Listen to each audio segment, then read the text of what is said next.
Good afternoon. Welcome to the Country Computer Consultant. They say two heads are better than one. I got three there, three little donkeys. They're pretty much worthless. All they do is walk around and eat. Can't really ride them. I don't think they taste very good. They're pasture pets, field ornaments. So they have a good life. Speaking about two heads are better than one, let's talk about dual-headed screens, monitors on your PC. I first saw that back when I did my session in hell with Enron. I was a consultant, not an employee, not a management guy, but one of the contractor scabs, as they pretty much called us and treated us there. Taking care of first the gas trading group and then the electrical trading floor downtown, the Enron building there. Start off in the 30th floor was the gas trading floor, and the 32nd floor was the electrical trading floor. First time I'd ever seen dual monitors. Now back then those were CRTs. I mean, it took up half the desk. Those guys, you know, in the trader areas didn't have offices. You know, the management, you know, the guys that are really, you know, stealing stuff had the offices. But the gas traders and the electrical traders, they just basically had a big desk with a PC back then and a Sun workstation.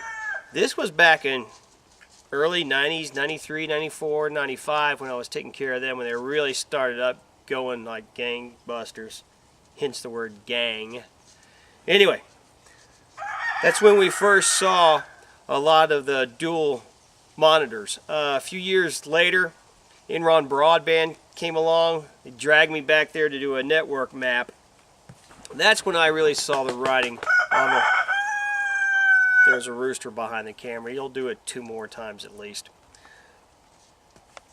They really got the multiple monitors going there when they had the electrical trading floor. I mean, talking 3, sometimes 6 in one desk. It was amazing. Of course, when I did the first part of the map, the network map, I saw that they counted the VPNs as physical connections. So a 16-node network, 16 routers, mesh, frame relay, T1s, DS3, turned out to be a 150 node network in their mind. That's when I bailed. I said I will have no part of this. And as you see, that's what the straw that broke the camel's back when Enron Broadband went down. Then they started looking at the books and all the rest of them went down. So a little story about that. On to the tech side of that.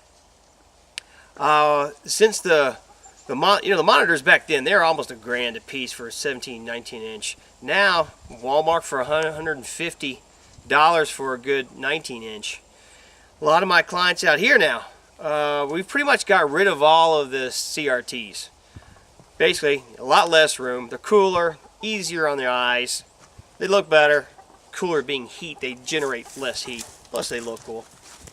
And we've been able to migrate all, I'd say 99% of all the CRTs out, in with flat screens over the past 5 years.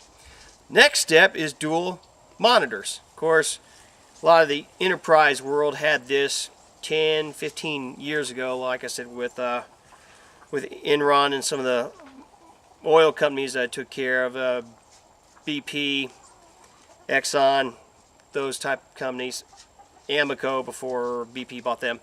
And now, small offices, even people at home I see are getting the dual screens. The big thing there is to buy the same brand. Get 2 of the same ones. It's sort of funky to have a 17 inch than the 19 inch, one that's sort of the 3:4 ratio compared to the 16:9. Try to get the same vendor, make, model, size, of course. That's why you usually want to do it at the same time. If you have one already existing, try to match it up as much as you can. Then run on the same resolution. Minimum, of course, 1024 by 768. The bigger the better. I've got some of the CAD guys that are running dual 22-inch LCD monitors. Of course, they're not mirrored. They're basically an extension. Right-click on the desktop, You go to display properties and extend your desktop over. You can even swap them like that, with your start screen on the left and then the extension. Of course, the lefty guys want the reverse. They want their extended screen to the left. Most PC graphic adapters aren't going to have dual heads. The newer Dells have one, the digital adapters instead of the VGAs, which you can put a Y on and be able to run 2 off of those. Worst case, if you have an older one, you can go buy a dual-headed graphics card now for like 60, 75 bucks. So it's worth it to go ahead and get those 2 screens, because that way, you can keep up your Outlook or your email on one, and then so you can watch stuff coming in and your Internet Explorer or Excel spreadsheets or whatever you're doing. It just gives you more real estate, a larger desktop. I've read some articles to where you can get almost 40% more work done like that. I don't know about that, but the guys that have used it have never gone back. That's for sure. It's not like they call me 3 months, letting go, John, take this stupid thing off. It takes up too much space. It's too much for me to look at. That's usually not the way it works. One guy gets it, one girl gets it. I get a call 3 weeks later. Hey, George has 2 screens. How come I don't? That looks pretty cool. He seems to get a lot more done. The drop in cost with the LCD monitors, the cheaper cards, and it's a lot easier than it used to be too. I mean, it used to be a bear finding the right driver to throw the screen off, to swap them around like that, but the basics are built into all the Windows drivers, plus all the ATI vendor specific drivers are even easier. It'll take you through a wizard right when you install the driver. Of course, you're going to put the card in first, take the old card out. Sometimes it gets a little tricky. You might have to fight with the old existing card, especially if it's in the motherboard itself. I fought that. That can be a pain in the butt. And physically, once you get it going, put a piece of tape over the old existing single-headed graphics card. Some of them, they might even include a little plastic cap so you can cap it off. That way, 3 months, 3 years from now, when you're taking stuff apart, you don't plug it back. Sometimes you're reaching back and it's dark, you can't see stuff, and you might plug it into the old one and then nothing works, especially if you're still got the one. So plug up the old one. Make sure you run with as high of resolution as you can. Now sometimes you have to deal with people with vision issues, and they try to keep them away from using 800 by 600. I mean, because then that screws up these native apps. A lot of applications want that native resolution of at least 1024 by 768. That should be your baseline. I like to get it as high as I can. 1600 by 1200 is great on both of them. That way, you can make sure that all the hey guy bringing the hay to the cows. That way, you can make sure that they're utilizing it well.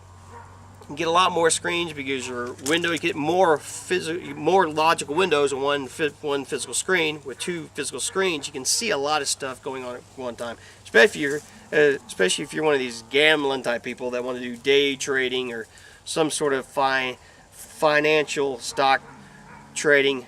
You need to see a lot of things at once if you're going to try to gamble on that game, especially these days. Let me know how that works out for you over the next year. Anyway, check those out. They're inexpensive. They do improve the work output, and you can just see a lot more what's going on, especially when stuff starts to stack up. You get a bunch of apps going at one time, stuff might be happening in back you have to pay attention to. Check it out. Dual-headed LCD monitors, same size, same brand, high resolution as you can. Should be able to do it cheap. Well, my time's about up. They're done eating. So have a good day, and I'll talk to you next time on the Country Computer Consultant.